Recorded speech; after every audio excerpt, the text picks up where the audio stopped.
Salut à tous, bienvenue sur la chaîne STS Trading Ishimoku Kinko. J'espère que vous allez bien, que vous passez une excellente semaine et un bon trading. Les amis, aujourd'hui je vais vous parler d'imbalance et des équilibres. Alors pourquoi j'ai choisi les imbalances? Il en existe plein, les breakers blocs, les OBI, etc. Mais j'ai choisi de parler du FVG parce que c'est un concept clair que les débutants peuvent s'approprier. Et en plus avec l'Ishimoku, ça va vous donner des clés. Ça va vous donner des clés. Avant de commencer, je vais partager avec vous mon bouquin qui est disponible, Volume Profiles Ishimoku, l'essentiel, sur Amazon. Voici à quoi il ressemble. Et ce bouquin va vous expliquer l'usage des volumes profiles pour détecter des niveaux. Avec les volumes profiles, on ne rentre pas dans des détails de imbalance, ceci, nanana. C'est une notion de déséquilibre et une notion d'accumulation de liquidité, pour faire simple. Donc ce que je vais appeler les montagnes de volume, ce sont les amas de forts niveaux de volume. Ce que je vais appeler les vallées seront les zones de déséquilibre ou d'imbalance. Je vous montre un aperçu très rapidement. Je cache les prix et ensuite on bifurque. Donc si vous achetez le livre, n'hésitez pas à revenir vers moi pour que je puisse vous mettre dans le groupe de lecture et de mise en application des concepts du livre pour vous permettre de trader. Donc voilà, une montagne de volume, une vallée. Une montagne de volume, une vallée. Les vallées, ce sont des zones de déséquilibre. C'est une zone où il y a eu un déséquilibre significatif entre les acheteurs et les vendeurs, ce qui a créé un mouvement rapide avec peu, voire pas de transactions à certains niveaux. Et ces zones représentent des inefficiences du marché que celui-ci va chercher naturellement à combler. Et c'est tout. Et les montagnes, bah, les accumulations, ça peut s'apparenter aux order block imbalance, aux BI, aux breaker block. Et ça peut générer ici des réactions aussi du marché. J'aime bien les OBI, les order block imbalance, et les fair value gap. Parce que souvent, les order blocks sont protégés par une imbalance et ça crée l'OBI. D'accord? Il y a aussi les breaker blocks qui sont des orders qui se font complètement renverser et qui vont servir d'appui pour que le marché puisse repartir. Il y a de fortes probabilités dans chacun. Mais en tout cas, je vous mets en avant tout ce qui est dans le livre, tout ce qui est en rapport avec les volumes profiles, les niveaux importants des volumes à regarder pour venir détecter des opportunités ou avoir des temps d'attente avant de trader. Et j'utilise les bougies Ekinashi pour vous permettre d'intégrer la notion de validation ou d'invalidation d'une zone. Ça va vous permettre de prendre un trade. Et je fais ça aussi avec la Tenkan. Sauf que là, aujourd'hui, je vais plutôt vous parler des chandeliers japonais et des fair value gap. Donc, les chandeliers japonais, ça mérite un certain temps d'appropriation, comprendre ce qu'on regarde avec les VSA, les mèches, le corps, etc. J'ai d'ailleurs fait une playlist sur ma chaîne YouTube qui traite dédiée aux chandeliers japonais et VSA. Allez voir, ça va vous apporter pas mal d'informations que je veux simplifier, pas trop complexe, pour que tout le monde puisse y accéder. Aujourd'hui, la vidéo est orientée la cassure des équilibres et le mouvement du marché et la liquidité. Donc, je vous l'ai dit, on va travailler les FVG et voir à quel moment on peut les détecter pour prendre une position. Ça va vraiment vous aider. Je pense que vous comprenez le concept du fair value. Hein. Le fair value, c'est le prix équitable. Hein, comme justement le juste prix ou le prix équitable de la zone de Tenken qui représente Tenken, la tête de Tenken, et Kijun qui représente Kijun sur les 26 dernières périodes. Donc là, je vais vous parler du prix équitable d'un point de vue concept fair value et du prix équitable de Tenken. Et quand le marché dépasse le prix de Tenken, le juste prix que représente Tenken sur les 9 dernières périodes, il vient créer une zone où le marché le marché n'a pas testé encore cette zone, ce niveau de prix. D'accord? Donc le marché recherche constamment l'équilibre. Et ça va de pair vraiment avec l'Ishimoku qui est la table des équilibres. Donc si vous comprenez ça, vous comprenez que ce n'est pas un simple retour vers Tenken ou Kijun quand on a cassé Tenken et Kijun. On a une mise en place d'une zone d'imbalance qui va permettre d'invalider la présence des acheteurs et des vendeurs, le désintérêt pour basculer dans une direction ou dans l'autre. Et les imbalances elles-mêmes vont vous donner des niveaux d'invalidation et de changement de main. Ça, c'est extrêmement important. On va les utiliser pour positionner tout ce qui est stop loss. Alors, premièrement, pourquoi les imbalances se forment? Ce sont des ordres institutionnels massifs, des mouvements rapides suite à des nouvelles, ou de faible liquidité à certains niveaux, ou de l'accumulation, ou de la distribution agressive. Voilà pourquoi les imbalances se forment en 4 points. Toutes les imbalances partagent une zone de prix traversée rapidement, un déséquilibre entre acheteurs-vendeurs, un potentiel retour du prix, donc le fameux retest vers la Tenken. Vous comprendrez que ce n'est pas vers la Tenken, mais c'est vers une zone d'imbalance ou d'un order block, que je vais appeler moi les accumulations, de montagne de volume. Et ils ont tous une validité dans le temps. Donc ça sert à quoi? Identifier des zones de support de résistance, d'anticiper des retournements ou des continuations, de placer des entrées et de définir des niveaux de stop loss et de take profit. Donc la fair value gap, c'est l'imbalance la plus courante, la plus simple à identifier, parce qu'elle se forme de 3 bougies consécutives qui vont venir créer une sorte de gap. C'est-à-dire que, regardez en novembre 2021, 1, 2, 3 bougies baissières. Observez bien, je zoome.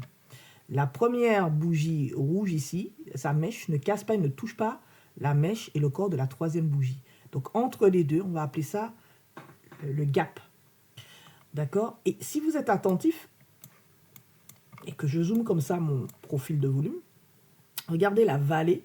La vallée a lieu dans ce gap. Ok? Pardon. Mais ça ne veut pas dire que toute la zone est gapée, hein?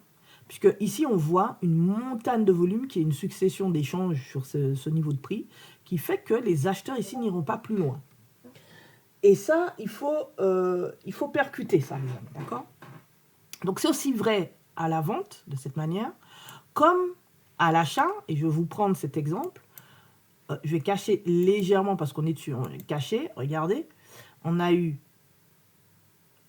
une bougie rouge, une bougie verte, et ici, un doji. Ok? Parfait. Et regardez ce qui se passe. Ça fait bien 1, 2, 3 bougies. Observez que j'ai une zone qui se met automatiquement, qui identifie le gap. Si j'affiche maintenant le volume, profiles, et que je cache le prix 2 secondes, hein, soit que vous ayez bien le truc en vue, vous remarquerez qu'il y a comment dirais-je, qu'il y a une vallée ou qu'il y a très peu d'échanges dans cette zone basse. Ok? Voilà. Et c'est ça qui fait réagir le prix. Maintenant, Tenken. La Tenken, c'est le prix d'équilibre, encore une notion d'équilibre, des 9 dernières périodes.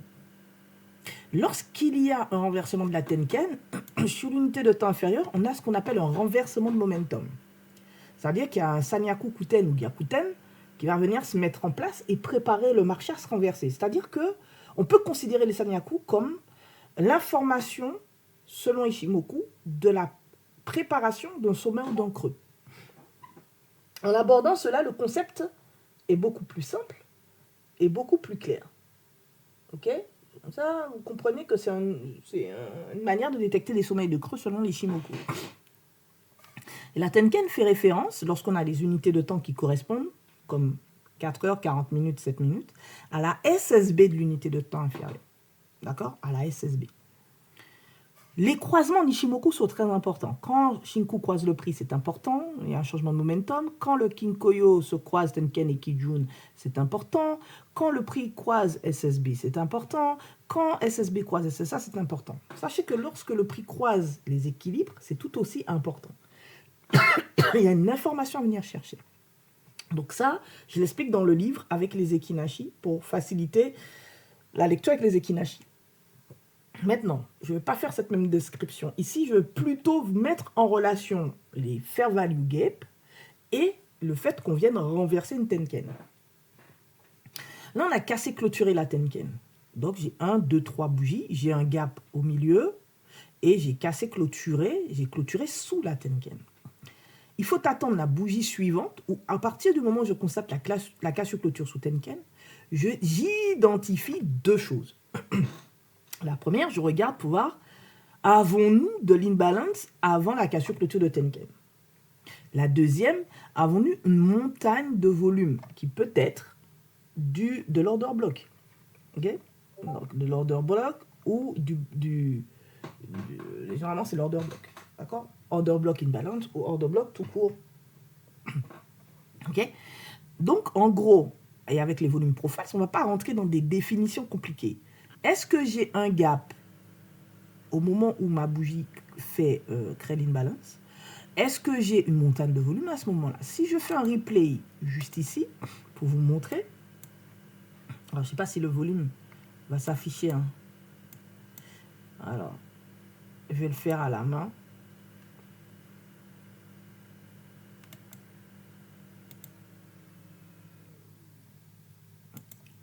Ah, il ne va pas s'afficher. Ah, je suis vraiment désolé. Je pensais, mais bon, il ne veut pas. On va revenir comme ça. Restez concentrés. Alors, attendez, je vais refaire le replay. Ah, ça l'affiche pas. Hein. C'est dingue, ça. Fut au temps où ça affichait tout ce qu'on voulait. Ok. On va pas se voiler la face. On va pas s'embêter. Et donc, une fois que vous les avez identifiés, par exemple, regardez, ici, on a une montagne de volume parce qu'on a un bloc ici, pression, vendeur. Donc, pour tracer ce bloc, vous pouvez prendre la dernière bougie avant la baisse et identifier cette zone. OK? Et ensuite, vous avez l'imbalance ici. Limite, on a presque un OBI ici, un order block imbalance ici. Et vous attendez que le marché revienne tester l'imbalance ici. Alors, on va rentrer dans le dur. Votre imbalance, on a dit que c'est bien 3 bougies. Donc, ce n'est pas 3 bougies au hasard. Ces 3 bougies détiennent une information. Il y a la zone où on va venir observer le moment opportun pour prendre un trade. Et cette zone, elle reste à pression vendeuse tant qu'on ne l'a pas, on va dire, désactivée. J'emploie des mots simples. Ça veut dire quoi désactiver? Ça veut dire qu'il y a une bougie qui clôture à 50% et plus dans la zone. Okay? Il va rester certes un peu de pression, mais ce ne sera pas autant attendu. D'accord? Deuxièmement, ça veut dire aussi, si on veut totalement désactiver ça, une clôture au-dessus de la mèche de la deuxième bougie. Généralement, la deuxième bougie a un volume fort dans les imbalances. D'accord? Donc, si on venait à clôturer au-dessus de la deuxième bougie, on a totalement désactivé l'imbalance. Totalement. Donc, certaines disent, oui, il faut juste revenir là. Il n'y a pas de souci. Hein. Moi, je préfère avoir des trucs clairs. Totalement désactiver l'imbalance. Totalement. C'est-à-dire que même si le marché retrace, si on revenait à repartir, il n'aurait aucun effet sur le prix. Et si on a clôturé au-dessus, l'imbalance pourrait même changer le fair value gap pourrait changer de polarité. On serait dans un inverse fair value gap. Ça s'appelle IVZ, qui pourrait servir de support pour pousser le marché. Et là, on aurait un changement de main. Il y a un vrai changement de main si et seulement si on renverse la mèche, le corps et la mèche de la première bougie. Donc déjà ici, c'est une belle information, et forte probabilité de gain. Mais si jamais le marché montait rapidement et clôture au-dessus, c'est une vraie validation du renversement du marché. Donc ça veut dire que la troisième bougie, 1, 2, 3, son corps et sa mèche sont tout aussi importants. Si on venait à casser, clôturer sous cette troisième bougie, on pourrait identifier une zone où le marché pourrait revenir, donc encore un autre fair value gap ou encore une accumulation de prix, attendre le marché ici pour vendre ou vendre directement à la clôture de ce niveau si on voit que le Kinkoyo nous accompagne à la baisse et qu'on a une grosse faiblesse dans le momentum. Je vais vous montrer un exemple. Je vais enlever le volume 2 secondes pour que vous facilitez votre lecture. Pardon. Ici, on a eu 1, 2, 3 bougies rouges baissières. On a un gap, ce que j'appelle moi le saut de la Tenkan ou le gap Tenkan, c'est-à-dire qu'on ne casse pas clôture. On clôture sur la Tenkan, on ouvre en dessous. Ok? Ça peut être significatif si la troisième bougie nous donne une information baissière. Observez que là, on a un gap. D'accord? La mèche de la première bougie ne touche pas le corps et la mèche de la troisième. Donc, cette zone-là était censée faire réagir le prix à la vente. Déjà en 2021, juillet 2021. Que s'est-il passé? On a cette bougie, cette deuxième bougie verte, qui clôture complètement au-dessus de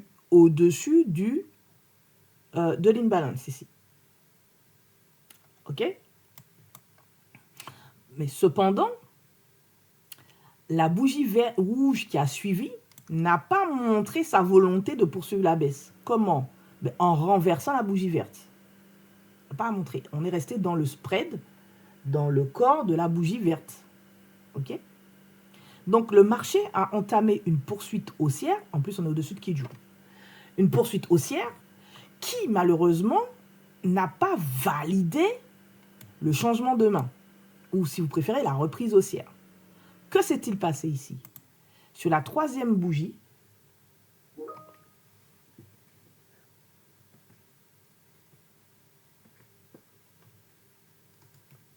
sur la troisième bougie, on a eu une mèche, mais pas une cassure clôture avec le corps. Donc, lorsque cette bougie-là nous donne un signal d'achat, elle ne clôture pas au-dessus de cette mèche et de ce corps. Donc, on n'a pas une confirmation de la volonté de marché de poursuivre le 1er octobre à la clôture de la bougie. À la clôture de la bougie. On ne l'a pas. Mais on n'a qu'à clôturer la deuxième bougie. Donc, on a désactivé cette imbalance depuis un moment, mais on a totalement désactivé la zone à pression vendeuse. Donc, d'où ça vient cette histoire de vente? Eh bien, étant donné que nous n'avons pas qu'à clôturer la première pour valider l'intention acheteuse, on a un marché qui, sous la prise de cette liquidité externe, se renverse. Et en se renversant, qu'à clôturer la Tenkan, puis on attend la troisième bougie après la cassure pour voir si elle aussi elle est baissière. Et si elle aussi elle est baissière, elle va créer une zone d'imbalance, un fair value gap, voire, ok, bien identifier la montagne de volume, pression vendeuse au-dessus. Mais ça ne se fait pas au hasard non plus. Je vais enlever ça. Je zoome. Regardez. 1, 2, 3. Il y a un léger imbalance entre cette mèche et ce corps,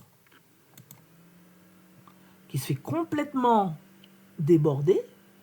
Mais cette bougie-là ne désactive pas totalement cette imbalance d'achat, puisqu'on ne casse pas et clôture pas le corps et la mèche de cette deuxième bougie avec cette bougie rouge baissière.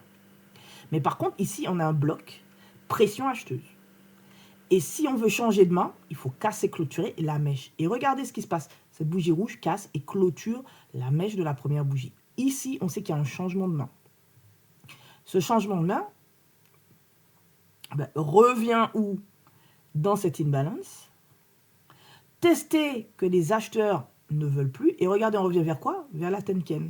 Donc, on casse clôture la Tenkan. C'est une information. Déjà, il faut identifier ses fair value gaps, son order block, son OBI, comme vous voulez. Et attendre la troisième bougie, comment elle clôture.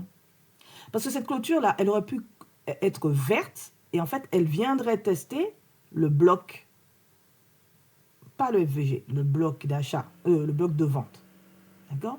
Donc, on a des bougies pendant 2 mois, février 2022 et mars 2022, qui échouent à ne serait-ce revenir. Donc, on revient avec cette mèche, mais on échoue au test des acheteurs. Donc, entre février et mars 2022, on a invalidé la volonté des acheteurs de poursuivre l'achat. Ils ont perdu leur combat ici. Et observez, après, on a une Tenken qui prend de la dynamique à la clôture du mois de mai 2022, qui envoie le marché, propulse le marché à la baisse. Ok? Donc, quand on franchit l'équilibre Tenken, à partir de la bougie qui casse les clôtures Tenken, on peut estimer combien de temps doit prendre le repli, c'est-à-dire la formation de cette onde V baissière. Le retest de soi-disant Tenken, mais qui est le retest d'une zone de liquidité. Donc, ça peut faire, écoutez bien, en 3, 5, 7, 9 bougies. Dépasser 9, si je n'ai pas une bougie qui incite à entrer en position, donc il y a une tolérance d'une bougie. Donc c'est pour ça que la bougie suivante ici, elle est OK. Mais si on n'a pas cette validation, il ne faut plus considérer cette bougie comme un point de départ pour attendre un retour dans la zone de liquidité. Donc j'utilise des nombres de l'Ishimoku et l'Ishimoku pour détecter mes points de liquidité. Et ça, c'est valable pour tout équilibre. Tenken étant un équilibre, c'est valable pour Kijun, pour SSB. Mais avec Tenken, c'est plus parlant parce que c'est l'équilibre le plus proche, court terme, le plus proche du prix. Il n'y a pas que Tenken qui soit proche du prix, mais c'est l'équilibre le plus proche du prix, donc c'est le plus parlant.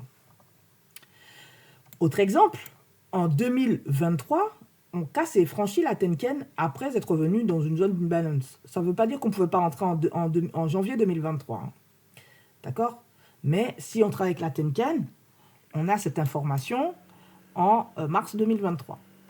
On attend donc la formation de la troisième bougie, mais on attend sans trop attendre. On a ici une accumulation de prix, un bloc, juste ici, qu'on a vu tout à l'heure avec le profil de volume. Et ce bloc, il est protégé par l'imbalance, le fair value juste au-dessus. On peut le considérer comme un OBI. Voilà. Et en plus, ici, on a breaké un bloc précédent. Donc, à plus forte raison, le marché va revenir sur la zone du bloc précédent aussi. Mais revenons à la lecture, l'aide de la lecture du marché à l'aide de l'Ishimoku. On n'a pas vraiment cassé clôture, on a dit qu'on a fait un gap entre les deux prix. On a clôturé sous Tenken, on a ouvert au-dessus de Tenken. On attend la troisième bougie. À la clôture de la troisième bougie, on a ici de l'imbalance. Et on sait que les limites 1, 2, 3 sont ici, si on casse les clôtures au-dessus, la volonté de partir à l'achat, avec une inclinaison de Tenken, s'il vous plaît. Contrairement à la clôture ici, c'est bon. Et on sait que si on devait reprendre de la vente, on a jusqu'à la bougie 1, elle est là, mais on a une extension, on est profondément rentré ici. Et donc, ça veut dire que cette bougie-là devait déjà nous donner un setup.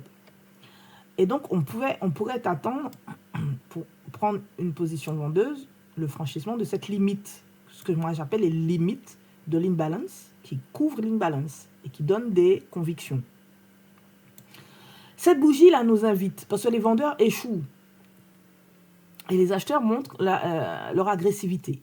Cependant, on n'a pas franchi cette fameuse limite de la zone FVG.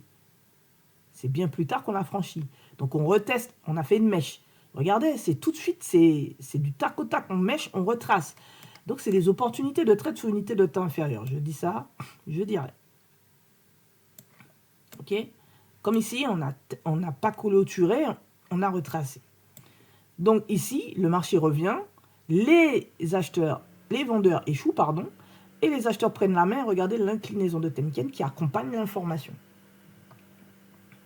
Maintenant, où mettre le stop loss? Il y a 3 niveaux où mettre le stop loss. Donc vous comprenez que vous pouvez aussi utiliser ces zones-là pour positionner des points ABC pour NNTVE et venir chercher une N en target. Ou une autre zone d'imbalance, ou une autre zone de bloc, ou tout simplement suivre le prix jusqu'à ce que les vendeurs prennent la main, ou jusqu'à ce que Tenken se renverse à la clôture d'une bougie.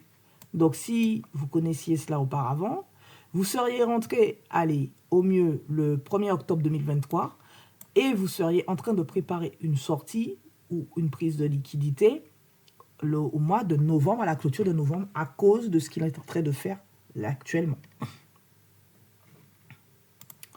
Donc, le stop loss se met de base sous la première bougie. Alors, je vais prendre ici. OK. Ou sur la deuxième bougie de l'imbalance. Ou au-dessus de la bougie, avant la bougie de baisse qui valide la vente. Voilà. Il n'y a pas de... Franchement, c'est simple. Donc, à vous de voir en fonction de ce que vous êtes prêt à perdre en termes de stop loss, où vous allez positionner ce dernier pour respecter votre ratio. N'oubliez pas que c'est une erreur de ne pas laisser le marché respirer un peu. Mais généralement, ça part. Ça part bien. Donc, les amis, si vous êtes attentifs à l'information que je viens de vous donner sur le BTC USDT, depuis 2023, mars 2023, nous n'avions jamais clôturé sous Tenken. Ça ne veut pas dire qu'on n'a pas franchi, c'est que nous n'avions jamais clôturé sous Tenken. Et c'est la première fois depuis 2023. Donc, on se retrouve dans le contexte de décembre 2021 qui, lui, avait cassé clôturé sous la Tenken. Donc, autant dire qu'on a un mois d'avance par rapport à 2021. Mais le mois de janvier 2022 avait clôturé baissier et avait généré le fair value gap avec le bloc pression vendeur pour tester pendant 2 mois les acheteurs et invalider les acheteurs et incliner la Tenken. OK? Donc, qu'est-ce que ça veut dire? Ça veut dire qu'il va falloir regarder comment le mois de décembre clôture. Si le mois de décembre clôture vendeur, il faudra identifier où le mois de décembre, qu'est-ce que le mois de décembre va créer. Déjà, je peux identifier qu'on a un bloc de volume juste au-dessus, un bloc d'échange juste au-dessus. Je remets le PVP, vous allez comprendre pourquoi je dis volume. Vous voyez qu'ici, on a du volume, on a une montagne de... Voilà. Donc, ça veut dire qu'ici, on a même un POC de l'année en cours sur les 104 468. Donc, de base... Si décembre devait être haussier, décembre va se heurter à cette accumulation de prix et à ce POC. D'accord? Donc ça, c'est une première chose. Ensuite, il faudra voir comment les choses se mettent en place. Est-ce qu'on reprend de l'achat ou pas? Donc, pour reprendre de l'achat, il faudrait casser clôturer les 111 270 pour parler d'achat et faire attention au passage des 126 820. Cassio clôture avec le corps de la bougie. Mais si le mois de décembre est vendeur rouge baissier, comme le mois de janvier 2022, il va peut-être laisser derrière lui de l'imbalance, du fair value gap. Attention, parce que j'ai déjà une montagne de volume, et donc j'ai un niveau de prix 96 718 si on crée de l'imbalance, qui pourrait bloquer le prix dans sa poussée. Et même les 96 994 aussi. Donc, la clôture du mois de décembre nous donnera l'information visuelle de la préparation d'une zone de test qui poussera le marché à revenir retester, soi-disant, la Tenken. En fait, c'est la zone de liquidité. Vous voyez bien qu'on n'a pas touché la Tenken ici en 2022. Donc, c'est ce que nous allons observer. Et voir ensuite si la Tenken s'oriente à la baisse avec une bougie rouge baissière pour se dire, tiens, on part dans un retracement un peu plus profond. OK? Et ça fonctionne sur toute unité de temps. Donc, comme nous sommes à l'achat, les zones d'imbalance qui vont nous intéresser sont les zones que vous voyez ici en bleu. D'accord? Ici, nous n'avons pas désactivé ce niveau. Regardez. Cette imbalance est couverte par 1, 2 et 3. Donc, il faudrait déjà, pour complètement la désactiver, de préférence clôturer sous les 66 511. Et pour se dire qu'on change de main, aller sous les 58 808. On serait largement sous la SSB. D'accord? Et on ferait quand même attention à cette zone d'imbalance qui ne reste pas grand-chose. Elle n'est pas beaucoup active. C'est juste qu'on n'a pas clôturé à l'intérieur. On a fait une mèche et on a laissé un peu de... On a fait un rejet. Donc, elle peut encore avoir une pression acheteuse. Faible, mais acheteuse quand même. Notamment aux alentours des 52 426, à l'intérieur de cette zone. OK? Donc, on sera attentif à ça. Voilà, j'ai pris un trade. On sera attentif à ça lorsque cela va se présenter. D'accord? Sinon, c'est un marché qui risque de revenir dans une imbalance mensuelle. Donc, les 76 462, on l'a dit, attention entre les 56 544 et on a une zone en bas, les 44 514. Déjà, ce niveau me semble intéressant. C'est aussi la Tenken trimestrielle. On est sur un bloc. Ici, on a une montagne de volume. Cela peut suffire pour que le trimestre suivant, qui démarre en janvier 2026, propose une reprise haussière. Mais là encore, si vous observez, si vous êtes attentif à la lecture des bougies, c'est la première fois depuis qu'on a une bougie rouge qui clôture sous une bougie verte, mèche incluse. Donc, il va falloir faire quand même attention à ça. La dernière fois que ça s'est produit, c'était en avril 2022. Et on est venu un peu remplir l'imbalance en dessous pour repartir à l'achat après. Donc ici, même son de cloche, il faut voir comment les choses se programment. Et on a deux zones où on peut reprendre de l'achat. Donc je vous redonne les niveaux en trimestriel. 76 462 et 69 998, première zone. Deuxième zone, 56 744 et 44 514. Déjà ces deux zones. Et le reste, on verra après. Sur ce, j'espère que vous avez énormément apprécié cette vidéo et qu'elle vous a été d'une grande aide pour commencer à comprendre les choses. Je vous invite profondément à commencer avec ça, la Tenken et les Fair Value Gap ou les Imbalance. Derrière ça, il y a pas mal de concepts. Il y a le concept de Breaker Block, d'Order Block Imbalance, de Fair Value Gap. Voilà, il y a plein de choses. Et ne soyez pas dans l'overtrading une fois que vous avez compris que vous êtes dans le sens du biais. Il ne vous est pas obligatoire de trader hors biais. Le Kumo est haussier, le momentum est haussier, même s'il est faible. On revient dans une zone. Il va falloir comprendre comment le mois de décembre clôture ici. Et si le mois de décembre reprend de l'achat, on repassera au-dessus de la Tenken, on recréera ici de l'imbalance qui reviendra, qui sera testé de nouveau pour repartir à l'achat. Et ça, il faut le comprendre, il faut l'entendre, il faut l'accepter. Un exemple. Ici, on a franchi la Tenken en 2019. Regardez, on laisse de l'imbalance. Donc, un supra-imbalance parce qu'on a 3 d'imbalance d'affilée. OK ? On a un marché qui revient doucement, lentement dedans, qui propose ici de l'achat en 2020, mais sans cas sur clôture de Tenken. D'accord ? Why not ? Puisque si on ne connaît pas les suivants, on est tenté de prendre le trade. Mais si on prend le trade, je vous ai dit, vous mettez votre stop loss sous la troisième bougie, ici. Donc un peu en dessous. Vous avez vu qu'on est venu jusque-là chercher le tout paie. Maintenant, je vous ai dit qu'il y a une et deux, on a un supra-imbalance. Donc, vous pouviez mettre aussi sous cette mèche. Après, à vous d'estimer, est-ce que vous êtes prêt à perdre ce montant, etc. Plus tard, le marché va nous donner une sorte de déclencheur avec la Tenken. On a une cassure-clôture de Tenken après être venu visiter cette imbalance. C'est très bon signe. Et par contre, regardez, on attend la clôture de la bougie suivante et il n'y a pas d'imbalance. Par contre, on a un bloc ici d'achat. Alors, je vais voir si... Est-ce que j'ai PVP jusque-là? Non, malheureusement. Je vais le mettre à la main. Voilà. Ici, regardez, on a même le volume profile. Je vais faire comme ça.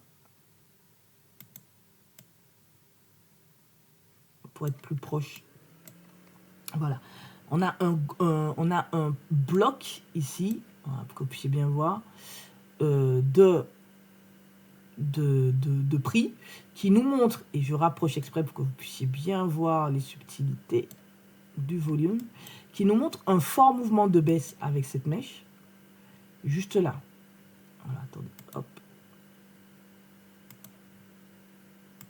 Voilà, ok. Donc, on a une zone où le prix peut revenir tester juste ici. Donc, cette bougie-là, j'ai une bougie qui clôture haussière verte, mais qui a rejeté, qui a travaillé un peu cette zone-là. Regardez, quand je bougeais la souris, regardez comment le volume va changer à ce niveau-là. Ok ? Je bouge. Voilà, on a une montagne de volume là. Donc cette bougie, en revenant là, a généré un comblement de la zone précédente. Vous allez me dire, comment on prend le trade là? Puisqu'il n'y a pas d'imbalance. Je dis qu'on revient dans le bloc. Donc on a une bougie rouge. Donc quand elle clôture, on attend de voir la prochaine. C'est ce qu'on fait toujours. On a une Casio clôture de Tenken. On attend la suivante pour voir qu'est-ce qu'elle crée, comment elle le crée. On attend la suivante pour prendre un trade. Cette suivante, c'est une bougie rouge. C'est plutôt bon signe parce que on n'arrive pas, on clôture et on ferme et on clôture quasiment dans le spread de celle-ci. Et c'est sur celle-là qu'on a la libération. Et regardez l'inclinaison de Tenken, une fois que le prix nous a donné une invalidation des vendeurs sur cette zone. Donc ça, c'est un cas particulier que je voulais que vous voyiez. Ici, c'est un deuxième cas où on a de l'imbalance juste ici. On a un bloc en dessous. On voit qu'on revient. On échoue à aller plus loin. On ne la désactive pas et on ne change pas de main. Et là, on a un marché qui part à la hausse avec encore une inclinaison de Tenken. Donc, vous avez deux cas de figure. Vous avez avec l'imbalance, vous avez avec un bloc, et vous avez encore avec l'imbalance plus le bloc ici qu'on a renversé. Ok? Donc, c'est déjà largement suffisant. Ce qui laisse entendre que ce marché pourrait réagir ici. Il faut voir la clôture, il faut voir le mois de décembre. Et le mois de décembre, on verra comment il se prépare. Donc, dès dimanche, il sera intéressant de voir comment on clôture dimanche, comment la semaine en cours clôture. Pour la nouvelle semaine, il y a Kijun qui est plate. Donc, le marché, et on a d'imbalance ici. Ce serait plutôt pour vendre. Le Kinkoyo est vendeur, Shinko est sous le prix. Et le Kumo n'est pas loin de faire un croisement à la baisse. Donc, observez les prix ici et là, c'est valider que le marché soit capable de reprendre de la vente pour revenir concrètement dans cette zone d'imbalance, dans les zones de mensuel et de trimestriel. Donc, en gros, comment on va travailler ça? On a deux imbalances qui se suivent et on a un bloc au-dessus qui est protégé par ces imbalances. Donc, le marché pourrait retracer réellement jusque-là, jusqu'au 106 826. Alors, on a le POC de l'année sur les 104 704. Ce n'est pas impossible, mais il sera important d'observer le prix dans ces zones-là pour voir si on renverse ou pas les zones. Ok? Donc, à cause de cette bougie verte, on crée cette imbalance. Donc, la clôture de cette semaine dimanche nous dira si réellement on a créé l'imbalance là ou si c'est juste cette imbalance qui protège le bloc au-dessus qui va nous intéresser. On a aussi croisé la SSA. Et donc, le marché, à tout moment, il pourrait nous donner quelque chose d'autre. D'accord? Un autre signal. Qu'est-ce que je peux vous dire de plus? Si on va jusqu'en daily, c'est un setup Sanyaku qu'il va falloir attendre pour acheter en gros, pour remonter vers les zones qu'on attend. Maintenant, si on regarde le marché ici, on n'a pas encore franchi la Tenken. Donc 4 heures est neutre. Sur 4 heures est neutre. 4 heures est neutre avec une prédisposition à l'achat. Maintenant, regardez comment je fais. Je pars d'ici, je regarde le mouvement. Je cherche mes blocs et les imbalances qui les protègent. Ici, j'ai de l'imbalance qui est déjà venu, qui est déjà parti. Ici, j'ai l'imbalance juste là. Et mon prix s'amuse à l'intérieur avec un bloc qui protège en dessous. Donc, on n'est pas en très bonne posture. Pour dire que la main change, il faudrait renverser les 89 212 pour être tranquille à l'achat. Mais déjà, quand on regarde les échanges, les acheteurs n'arrivent pas à dépasser les vendeurs. Et donc ça, c'est fort inquiétant. Donc, que va donner la clôture de la bougie de 4 heures, de 17 heures? Ça m'intéresse. Est-ce que je vais avoir une bougie qui clôture au-dessus et qui donne une information haussière parce qu'on est en train de travailler la Tenken de 4 heures. Donc, ça veut dire qu'il faudrait attendre la suivante. Mais si j'ai déjà un break ici, pourquoi ne pas prendre le trade là? En fait, il faudrait venir comparer le volume de cette bougie, qui est un doji où il y a eu de fortes pressions et acheteurs et vendeuses, et le volume de cette bougie qui n'a pas encore clôturé, pour valider une certaine chose. Maintenant, au vu de la complexité, ici, le primer du temps à travailler la zone et à en sortir, moi, je préférerais attendre la prochaine bougie suivante, donc la bougie de 21h, d'attendre sa clôture pour voir à 1h du matin, 2h, 5h du matin, ce que le marché est prêt à donner. Et là, on est dans un trading un peu plus safe, un peu plus tranquille, parce que le BTC, qui a déjà échoué ici à clôturer à l'intérieur à plus de 50% de la zone ici, pourrait revenir essayer de clôturer à l'intérieur. Et là, c'est plutôt un bon signe. Plus de 50%, c'est mieux. Comme ça, on sait qu'on désactive une bonne partie de cette IVG qui n'aura plus autant d'impact lorsqu'on reviendra la tester. C'est-à-dire qu'on pourra venir chercher la suivante. Ok, donc ça veut dire que là, on est dans, avec cette Casio-clôture de Tenkan, 1, 2, 3, 4, 5, 6, 7, 8, 9. Ça fait plus de 9 bougies qu'on attend quelque chose. Donc, je ne peux plus me baser... En gros, ça, pour moi, voilà. Donc, c'est cette future Casio-clôture de Tenkan qui va m'intéresser, qui va relancer l'observation de retour dans la zone pour voir si on peut reprendre un trade ou pas. J'espère que vous avez apprécié grandement, j'insiste, hein, j'insiste énormément cette vidéo, que ça vous a apporté un peu de valeur ajoutée, que vous comprenez un peu comment utiliser tout ce qui est volume, enfin FVG et les équilibres, que vous avez une meilleure lecture et que ça optimisera votre trading. Je vous vois souvent, venir visiter ma chaîne YouTube, je vous remercie, mais vous ne laissez pas de pouce et vous ne vous abonnez pas. Donc, il y a un problème. Donc, n'hésitez pas à vous abonner et activer la cloche pour plus d'informations et de suivi. Si vous êtes intéressé par l'usage des volumes profiles, j'ai fait un travail monstrueux pour simplifier l'usage des volumes profiles. Ça peut demander une lecture accompagnée. Je vous propose, si vous avez fait l'acquisition du livre, de me contacter et je vous plug sur le salon privé de lecture. J'ai fait aussi un travail sur les Ekinashi pour valider les niveaux. Voilà, comme ça, ça vous aide à identifier, valider les niveaux. Et bien sûr, je vais donner une méthode pour trader avec les Ekinashi. Là, aujourd'hui, on vient de parler juste de Tenkan et des Fair Value Gap. Et déjà, je pense que ça doit vous parler, vous faire tilter.